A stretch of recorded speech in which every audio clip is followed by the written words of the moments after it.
À Fafakuru, l'agriculture moderne se développe petit à petit. C'est en particulier dans le domaine du maraîchage que la plupart de la jeunesse se tourne. Et les investisseurs locaux pensent que c'est la seule manière d'atteindre l'autosuffisance alimentaire dans la région de Kolda.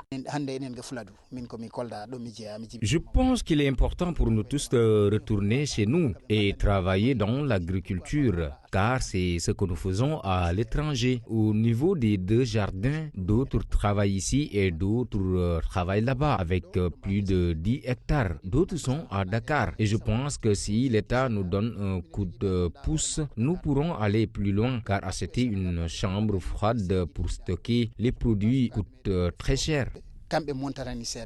Néanmoins, des problèmes ne manquent pas. Les acteurs peinent souvent à bien mener leurs activités quotidiennes dans les champs maraîchers. Ils sollicitent alors un accompagnement. Celui qui a réalisé ce programme-là, c'est un de nos gosses, donc ça a eu un impact très important au niveau de la localité. Déjà même sur le plan alimentaire, la consommation, ça change.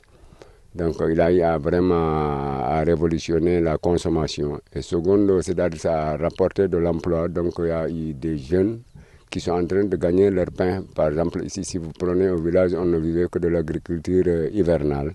L'installation des serres et l'arrosage par absorption, les gouttes à gouttes rendent le travail plus rapide et efficace. Avec ce projet d'une grande envergure, la culture du blé se fait pour la première fois dans la région.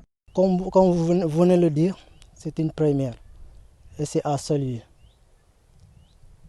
Et là, ce sera un peu difficile parce qu'on n'a pas fait la formation en culture de blé. Là, on se débrouille avec les moyens ou bien avec fouiller dans l'internet. D'après ce que vous avez vu dans le jardin là-bas, les gouttes à gouttes, ça fonctionne bien.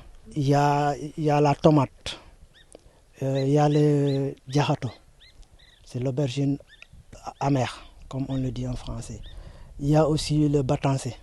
La région de Kolda commence à connaître des avancées dans le domaine agricole. L'État et les privés locaux, en l'occurrence des immigrés, commencent à beaucoup investir dans le secteur au grand bonheur des agriculteurs qui souvent travaillent dans des méthodes anciennes.